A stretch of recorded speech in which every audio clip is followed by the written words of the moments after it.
Hey everyone, welcome to the broadcast today. My name is Will Hankey with Red Canoe Media. On this show, we like to tell everybody how to navigate the rapids of business. With me today on the call is Josh Turner.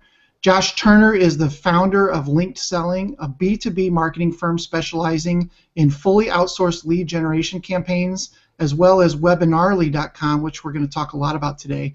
Webinarli specializes in webinar lead generation.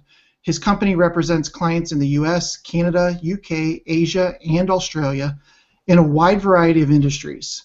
Josh's company also operates Linked University, an online training program for LinkedIn marketing, as well as Webinar University, where you can learn how to grow your business using webinars. That's what we're going to speak a lot about today. He's been featured in the Huffington Post, Miami Herald, and a lot more national publications. Josh, great to have you today. Yeah, thanks for having me, man. It's great to be here.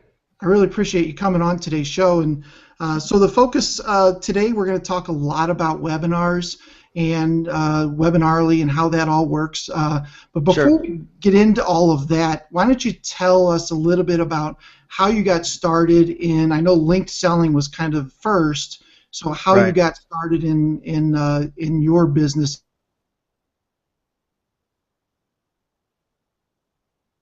You kind of said we've got two primary sides of our business. One is helping businesses generate more leads using LinkedIn, and the other is helping businesses generate more leads using webinars. And so, like I said, we got started with the LinkedIn stuff first, or like you said, we got started with the LinkedIn stuff first. And how we got into that was that I really had started using LinkedIn just for the company that I worked for back in 2006. And I was pretty early on in LinkedIn's history at that time. Member number 6 million and change or something like that, and they've got over 300 million now. So it's been growing really, really rapidly. And I was the CFO of a construction and manufacturing company, and I was just using LinkedIn to develop business for that company, and just like most other people, if you will. Fast forward to 2009, and that company closed, and so I was faced with that decision of, do I want to go try and find another job doing finance stuff, or do I want to go out on my own? And I'd really been itching to do my own thing for quite a while, and I decided to give it a shot. And one of the reasons I was successful in getting a couple clients pretty quickly, enough to at least pay the bills and keep my lights on, was that I had built up this really solid network on LinkedIn, and I used that to start getting the word out about what I was doing. Well, because that was work of prospects here in the St. Louis area, I started a group, Small Biz Forum, and really just started doing a lot with LinkedIn to grow my business, and was pretty successful with it, and had a nice little client base, working as an outsourced CFO. So essentially a business consultant. And I did that for the first couple years I was in business for myself, and in 2011, I had a couple of my clients who noticed the things I was doing on LinkedIn say, we see these things you're doing on LinkedIn. Do you think that could work for our business? And if so, would you be willing to do it for us? And so the light bulb just kind of went off in my head, and I thought, well, maybe there's some people out there that'd be willing to pay me to do this for them. And as it turned out, it was really an untapped niche. You could find, Facebook consultants and so done-for-you social media people all over the place, right? Dime a dozen. But to find a company that was specifically focused on lead generation using LinkedIn, and that was, had a professional appearance and just doing things the way I had envisioned it, you couldn't find it. And it's still, we have very little competition even to this day on that side of our business, and the business just really took off. So we started LinkedSelling in 2011. Like you mentioned, we have clients all over the world now. We've got a team of 12 here in St. Louis. We have one in Nevada. And as we were looking at our business a year ago, we realized that LinkedIn is something that we're excellent at. But for our business, we've also really excelled at using webinars to generate leads. Webinars and LinkedIn for our business have really been neck and neck. And because of that, we said, well, maybe there's some other businesses out there that would benefit from having us help them generate leads like this using webinars. Right. And so put a lot of thought into it before we just, threw up a new website and started doing it. We interviewed a lot of potential customers and really worked through the workflow of how are businesses doing webinars right now. And we really researched that there's a lot of business owners out there that realize the value in using webinars to position themselves as experts in their space, to grow their audience, to keep their name in front of people, and to generate leads and increase sales. But many of those same businesses are really don't have the tools, the know-how, or the time to gain the know-how to effectively set up the kinds of marketing campaigns that it takes to consistently drive traffic to these webinars. And if you don't have many people signing up for a webinar, it's almost a waste of time. And then people will just stop doing them. And so that's what Webinarli is we help consistently drive new traffic and attendees to our clients' webinars. Yeah, there's nothing worse than doing a webinar and seeing that there's 2 people watching, or and it's your mom and your sister, Yeah, exactly. Yeah, that's no good. Yeah. Right. So, we launched Webinarli back in the spring of 2014 here. And it's been going very well, and it turns out there's a lot of people that need help with these things, and so that's what we do. Okay.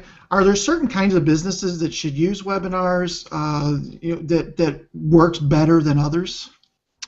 I am hard pressed to find a business that could not benefit from using webinars.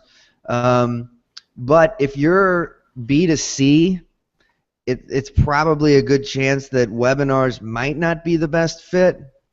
At the same time, if you have some sort of educational component to what you do, it might still be a fit. Like a financial advisor could definitely use webinars to educate their community, their clients, potential clients, anyone that they've got on their email list. But then I look at something like if you're a residential contractor, you're probably not going to generate leads and have a very tight correlation to sales by running webinars about home improvement. That would be a little bit of a stretch. I think that a company like that would find some higher priority marketing activities to work on. Yeah, well, that makes sense. If you're B2B, it's absolutely something that you should be doing. And we keep an eye on a lot of those surveys that companies like Marketing Profs and all those people put out about what are the tactics that marketers are saying are generating the most results. And webinars is consistently at the top of the list or near the top of the list. And so if you're B2B, it's definitely something that you should be looking at. Yeah, and I think with your expertise on the LinkedIn side, your company's expertise there, it really helps the business owners be able to get the right people onto their webinars as well. Yeah. I mean, we certainly leverage LinkedIn extensively when we're helping a client promote a webinar. So how do you guys target? Go ahead. Whether it's through organic outreach and campaigns or through LinkedIn's ad platform and sponsored updates and such, there's a number of ways to use LinkedIn there. Okay. How do you guys know which prospects to target? It really just depends on who the client is that we're working with, and we get very clear with them about who it is that you want to do business with. What the profile look like, and then depending on where we're going to target those people, there's different ways to slice and dice, the search criteria, if you will, to set up different ad campaigns. So on Facebook, if we think we can reach their audience there, the kinds of things that you have at your disposal to target are a little different than the things you have on LinkedIn.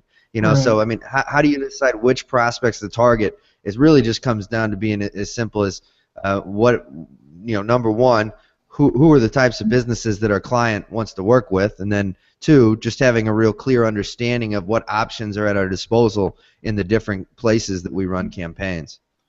I think both of those are really important. Do you guys, talking about number one, do you guys find that most business owners know who their target audience is, and specifically know, or in general know who it is?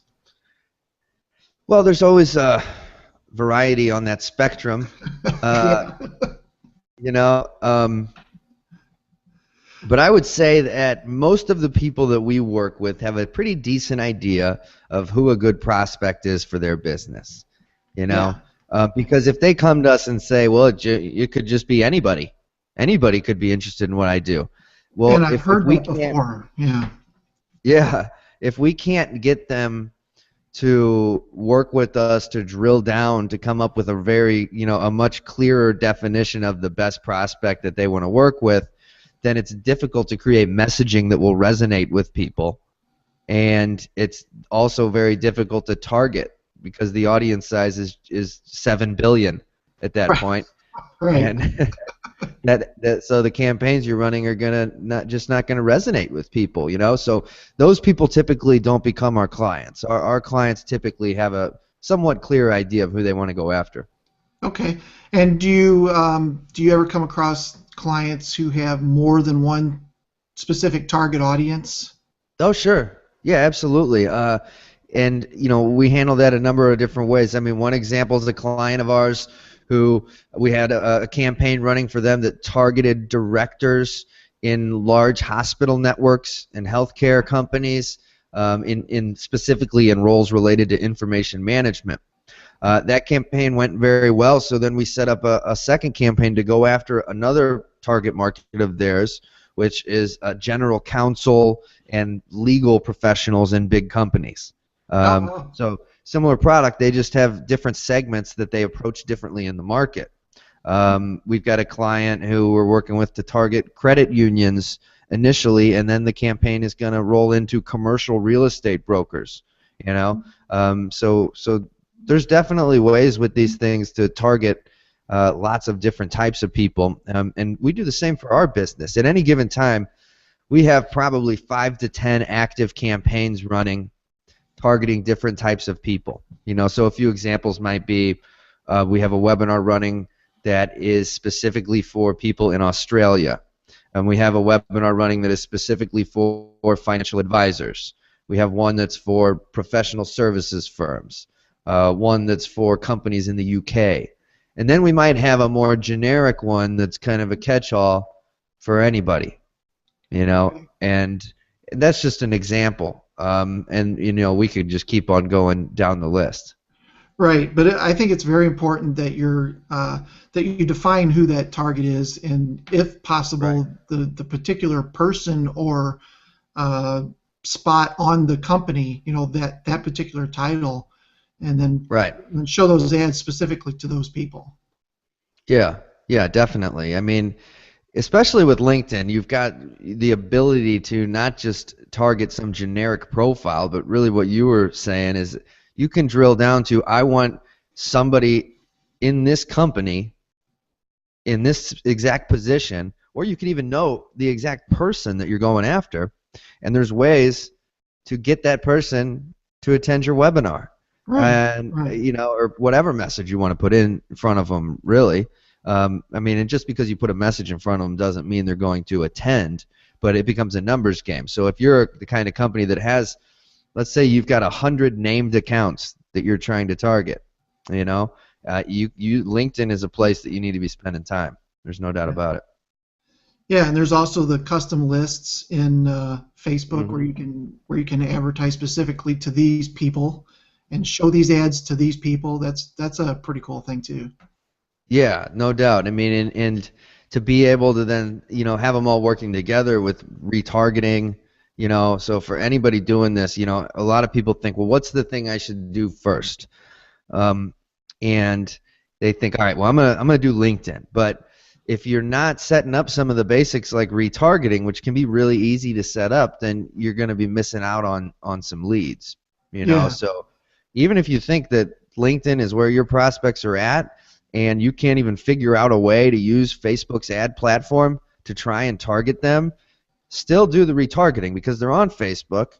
And if they hit your landing pages and don't opt in, why not show them an ad on Facebook too? You know? Yep. Yep. What do they say in military? You're just kind of flanking around and finding a different way to get to the same result. Yeah. Yeah, absolutely. Yeah. So let's talk a little bit about the whole webinar funnel.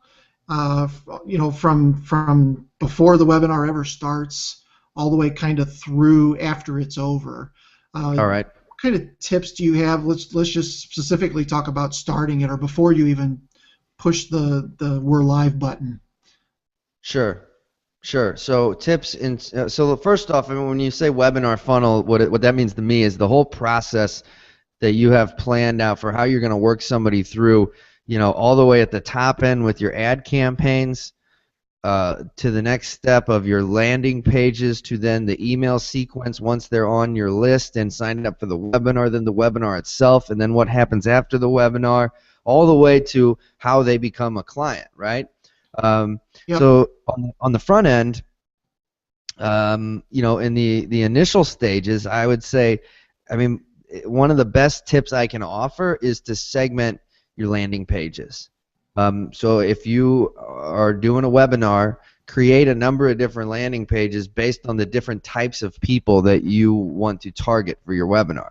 So now, if you're going to send out a blast to your entire email list, for example, announcing the webinar, you probably want to use a more generic version of the landing page. Right. All right?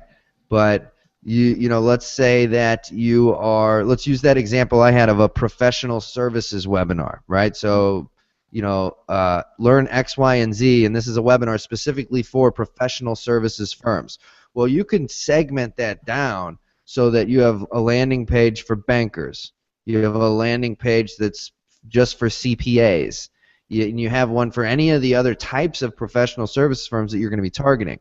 And then the campaigns that you run to target those kind of people should also be specific to them and drive the CPAs to the CPA landing page.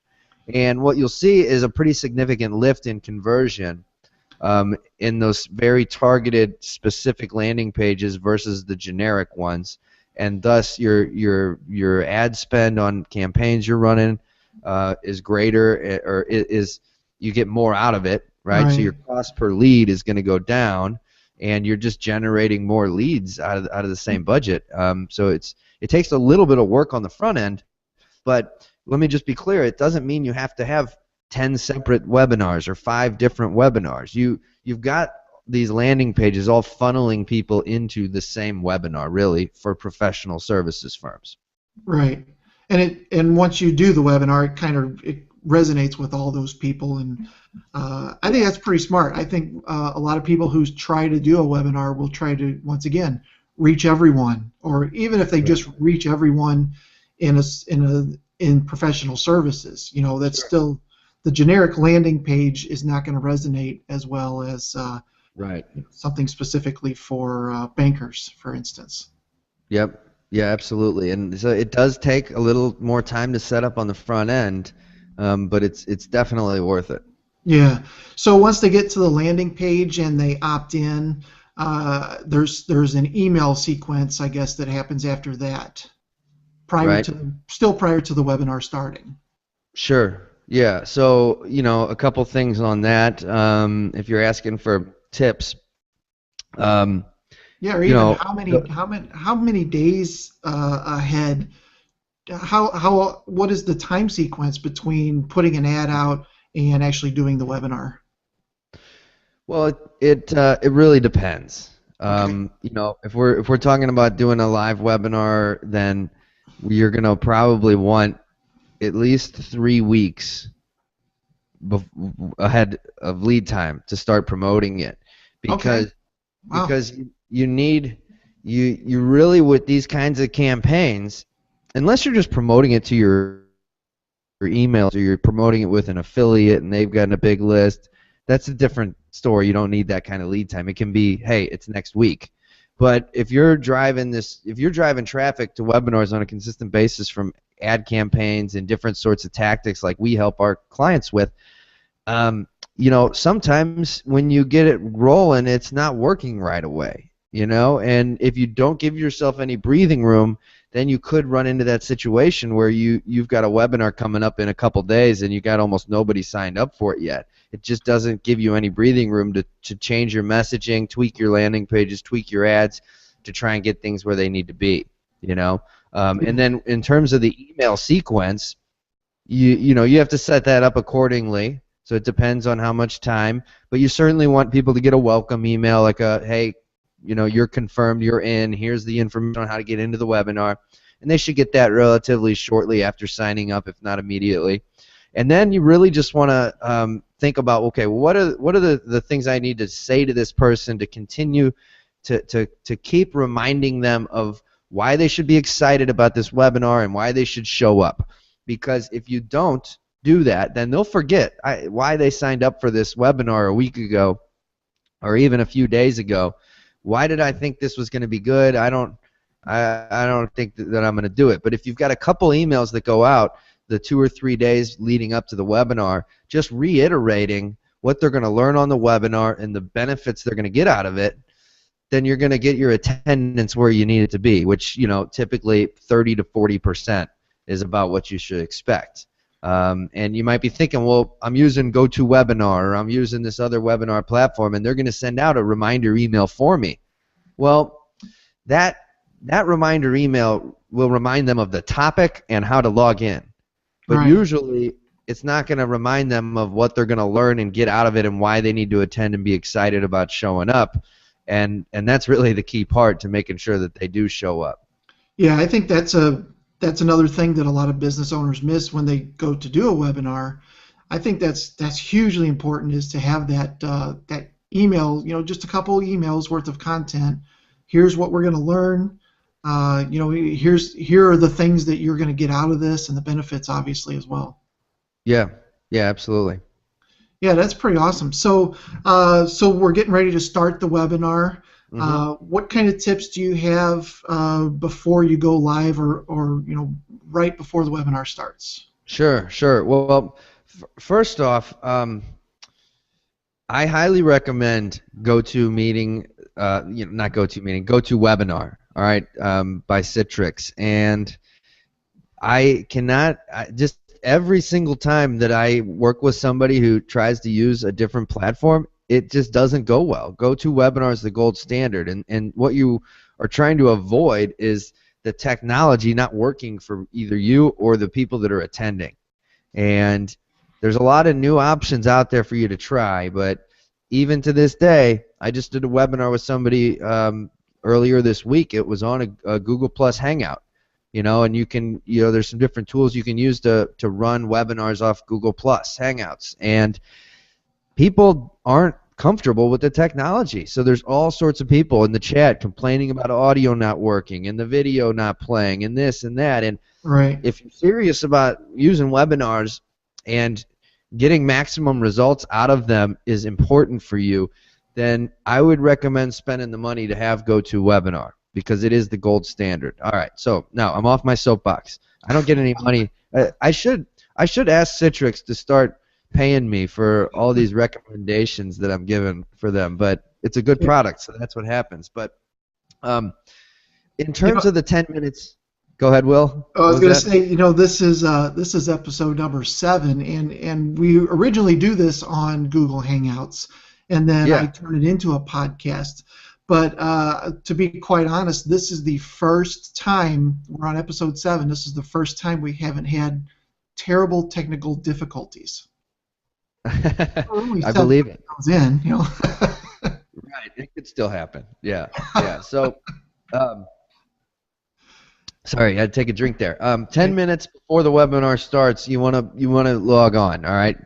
I usually will log on, and I usually have a co-host with me on a webinar because it really adds credibility. So Ben, who's our director of campaign management, one of the top guys in our company, co-hosts webinars with me. And so him and I will usually log on 20 minutes before the webinar is supposed to start, just so that we know on our ends that the technology is working, and that we Right. get clear on if we've got an offer for something for sale, or what is the the call to action at the end of the webinar, and what are some of the important pieces of housekeeping that we both need to be clear on with each other. All right, and so then that takes a minute or two to work out, and it's almost always all good. And so then we just kind of hang out and talk for the next 8 minutes, maybe 10, and then about 8 minutes until the webinar is about to get started, I usually go live, and Oh, interesting. I start letting everybody in. And then once there's at least 30 or 40 people in the room, I start welcoming them and say things like, hey, great to have you with us today. I appreciate you logging on early. We've got a few minutes till we get started, but I want to do a little sound check real quick and make sure that we're good on all the technical stuff.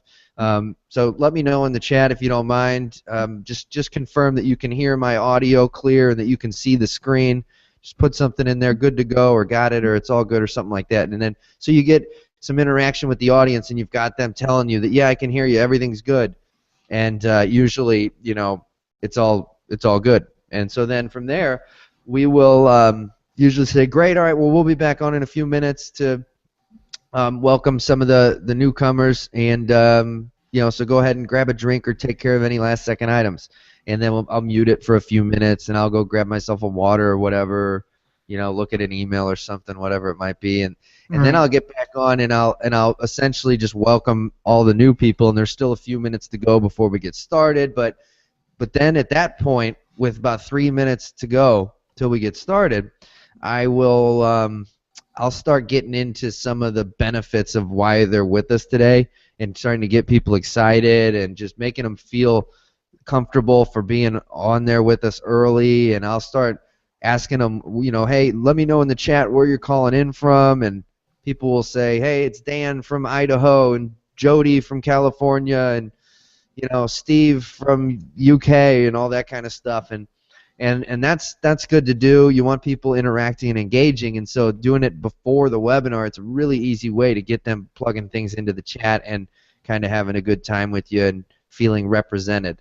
And then you can say their name back to them and thank them for being on, and all that kind of stuff. So those are a couple tips, just to name a few, I guess. Yeah, those are great. I actually was on a webinar one time, and it was quite a while ago, but the guy did that. Hey, where are you from, and what's going on, and Right. what did you do this morning, or something like that, and then he Oh, starts wow. interacting with you, and it really does kind of make you feel a little better about what's going to happen, and it probably gets the people to pay more attention to the Sure. webinar versus going back and checking their email and other things. Yeah, and that's one thing I stress too, on almost all of our webinars. I'll say something leading up to it, like, you're really not going to want to have any distractions open for this, because we've got some stuff to show you today and walk you through that's very specific, actionable advice and tactics that you're going to be able to start using as soon as we get off this call. But you're going to want to be paying attention to this, and so I'd highly recommend you shut down any distractions, close your email, any of that stuff, because you're not going to want to miss this. And probably some people just ignore it, but if it gets some people to pay attention more, then that's good. Right, right. So don't want to talk too much about the webinar per se, because it's going to be very different for every single Yeah. industry. But I'm sure there's some obvious things. Turn off your cell phone. I'm talking about the person doing the webinar. Oh, yeah. Limit your distractions as well. That's a pretty important thing. You don't want your dog barking in the middle of it or something like that. Yeah. No, You know. that's true. Yeah. So webinar's over, and I know that you guys have like a follow-up sequence as well. So you don't just do the webinar and then it's done. There's things to do afterwards as well. Well, sure. Yeah, and it depends. What those things should be will depend on your business. But generally speaking, there's two kinds of webinars. One that is designed to get people interested in your services, for potentially selling them down the road, and then there's the webinar where you're buying some product on the webinar and pulling out your credit card and ordering it Usually that's happening with info products or training programs and things like that. Okay. So, the way those two types of webinars are approached is definitely different. And for my business, we do both of those kinds of webinars, and so I can speak a little bit to each of them and what works best. But if we're talking about how service providers or companies that are not selling a product on the webinar, let's talk about that first maybe. And the Yeah. key is to look at all the people that signed up and or attended the webinar. So you've got some people that don't show up, right? And then you've got people that do show up, the attendees. Is you want to work all those people through a follow-up sequence that nurtures them along and gets them even more comfortable. You try and take the next step with them, whether it's just picking up the phone and calling them once they get to a certain point in that sequence, or emailing them and saying, hey, I've sent you some information over the last couple of weeks. I'd love to set up a time to talk and see how this might work for you. How does next Tuesday look? Here's the link to my calendar, something like that. You'll have some people that will, on the webinar, if it's structured properly, who might reach out to you to talk about your services right away. Right. But most people on that kind of a webinar are not going to fall into that category. So you have to proactively go after them. You have to put on your sales hat. So it's not just doing a webinar. It's also having a plan and having a sales process.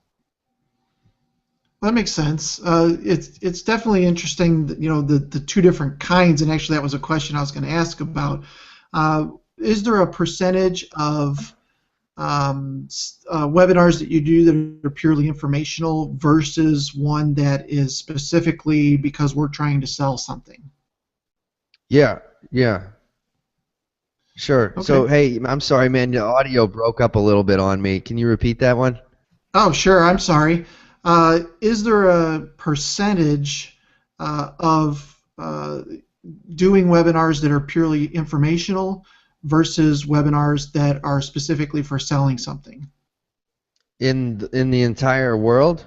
In a webinar. In other words, if I'm planning on doing 5 webinars, should 3 or 4 of them be informational and 1 a product, or should it be the other way around, or is there a formula? Maybe there isn't one. Yeah, I don't know about that. I think that's highly dependent on your business's situation and what makes sense for you, and whether you have a product that you can sell directly on the webinar. And I would highly recommend that businesses try that out, and it can be as simple as an ebook, that you sell. It doesn't mean you have to create some monstrosity training program, info product, membership site, community, whatever you want to call it. Right. It can be something a little more simple. Or if you have a real book, could be at the end of the webinar you make an offer to buy the book at a disc price, and then somehow throw in some bonus or something for anybody that gets in on it. So honestly, the answer to that is it really depends on the business and what your goals are, because there's some people out there that do nothing but webinars to sell their info products. They don't have any. That's their whole business. So for them, 100% of that is what makes sense. And for other businesses, they don't sell stuff on webinars. It doesn't make sense. They've got high-priced offerings that people don't pull out their credit card and purchase on a webinar. It just doesn't work that way for that kind of business. And so they would stay away from that kind of, maybe more internet marketer, info marketer kind of model, and they'd be looking at a more, buttoned up professional presentation that does a really good job of conveying what they do and their benefits and some case studies and whatever the topic is that attracted people to the webinar in the first place, of course. And then they want to try and nurture these prospects and registrants and attendees along towards becoming, hopefully a client someday. Right.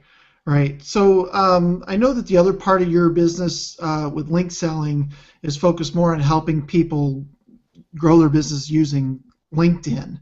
Can you talk about how webinars how you've integrated webinars into that process to grow that? Sure. Well, for our business specifically, they really feed each other in a lot of ways because we utilize webinars to train people on all sorts of LinkedIn lead gen strategies, and some percentage of those people that are on these free webinars end up joining our premium program. And one of the ways that we drive attendance to those webinars is through some of the LinkedIn strategies that I mentioned earlier, such as more organic outreach and messaging and things of that nature, but also LinkedIn advertising and sponsored updates. So for our business, it's very intertwined, and so the clients that we help with both LinkedIn campaigns and with webinars, it kind of works the same way. We're utilizing LinkedIn to drive traffic to webinars, and having a webinar or having a webinar series is really helpful for the work that we do within LinkedIn, because it gives us really something to invite people to. It gives us something to say aside from just, are you interested in talking to me about my products and services, which doesn't really work, Right. and you know how it is, Will, with all the meetups that you do, that when you've got something that you can invite people to, it's a great way to really develop rapport and relationships with people. It is. I've talked about this in a past episode. It's a great way to sell without really trying to sell. Right. You'd invite them to something where other people are already there and excited because they know what you do, things like that. And Right. the webinars is another terrific way to do that. Yep. No doubt. Yeah. So, what are some benefits of somebody hiring you versus trying to do it themselves? Well, so that's a good and fair question, and I would say the main benefit is that we take it off their plate. So all the pain of trying to figure out how to drive traffic to their landing pages, how to even set up the landing pages, how to make sure the landing pages convert, how to integrate the whole system so that it all comes off flawlessly. For a lot of people, they don't want to put in the time, energy, trial and error that it takes to get it to the point where you're running webinars successfully and have a lot of people showing up to them. Right. So if that resonates with you, then what we do might be a good fit. On the other hand, there's a lot of people out there that are do-it-yourselfers or are marketing people in bigger companies that have a team to do all this stuff for them. And so that's why we created Webinar University, our training program, which is really it's a library of training videos and step-by-step manuals that are for those people to just show them the things that we do for our clients. And a lot of it in there is literally the exact training that we use for our staff. And they're verbatim recordings of training sessions that we do internally to teach our team things like how to use lead pages, how to set up Facebook campaigns, on and on and on down the list. Oh, that's pretty cool. And so is the Webinar University, is that a monthly fee? Is that how people get into that, or? Yeah, exactly. Yeah, it's a monthly fee, and then you have access to all of the core training lessons, if you will, that cover really all the things that we've talked about today in a lot of detail, the entire webinar funnel. And then every month we put out a new webinar breakdown, which is essentially, I don't know anybody else doing anything else like this out there, but we go out and find really smart marketers, and we record and document the entire process of their webinar funnel, from the ads that we saw them running on Facebook to their landing pages, to the emails they sent us, to recording the actual webinar itself, to any follow-up messaging. And then we critique it and provide feedback, and our members have access to that, and once a month we publish a new one. Oh, And that's wow. really good stuff, just for seeing what other smart marketers are doing. And if you can even pick up one or two little tips from each of those, it can really pay dividends. That's pretty incredible. I mean, that's definitely worth worth the cost of getting in there. I mean, I've seen some of that stuff done on, well, like you said, lead pages, for instance. Yeah. People critiquing your landing page, and man, there's nothing better than having that somebody looking over your shoulder and not in a negative way, but just saying, hey, you should try this or try this and see how that helps. Sure. Yeah, yeah. It takes a lot of work for us to produce those. We put a lot of time into those because it's not just recording all the stuff and documenting their emails and throwing it up there. It's myself and our marketing manager sitting down and critiquing the entire funnel, and recording that whole process. So every month it's several hours of new content that's being put up for those webinar breakdowns, and yeah, it's pretty cool. That is pretty awesome, and that's definitely worth it. So, Josh, what are the best ways for people to get a hold of you, both on the linked selling side and the webinar side? Yeah, so you can go to linkedselling.com or webinarli.com, and that's webinarli.com. Or you can look me up on LinkedIn. I'd love to connect with anybody there. It's linkedin.com/in/Josh B as in boy Turner. And yeah, so those are a couple good ways to get in touch. Okay, very good. Well, man, I really appreciate you coming on the show today and sharing some terrific things with us. Yeah, thanks for having me. It's been fun, man. Thank you. I appreciate it. My name is Will Hankey with Red Canoe Media. Today's guest was Josh Turner with LinkedSelling and Webinarli.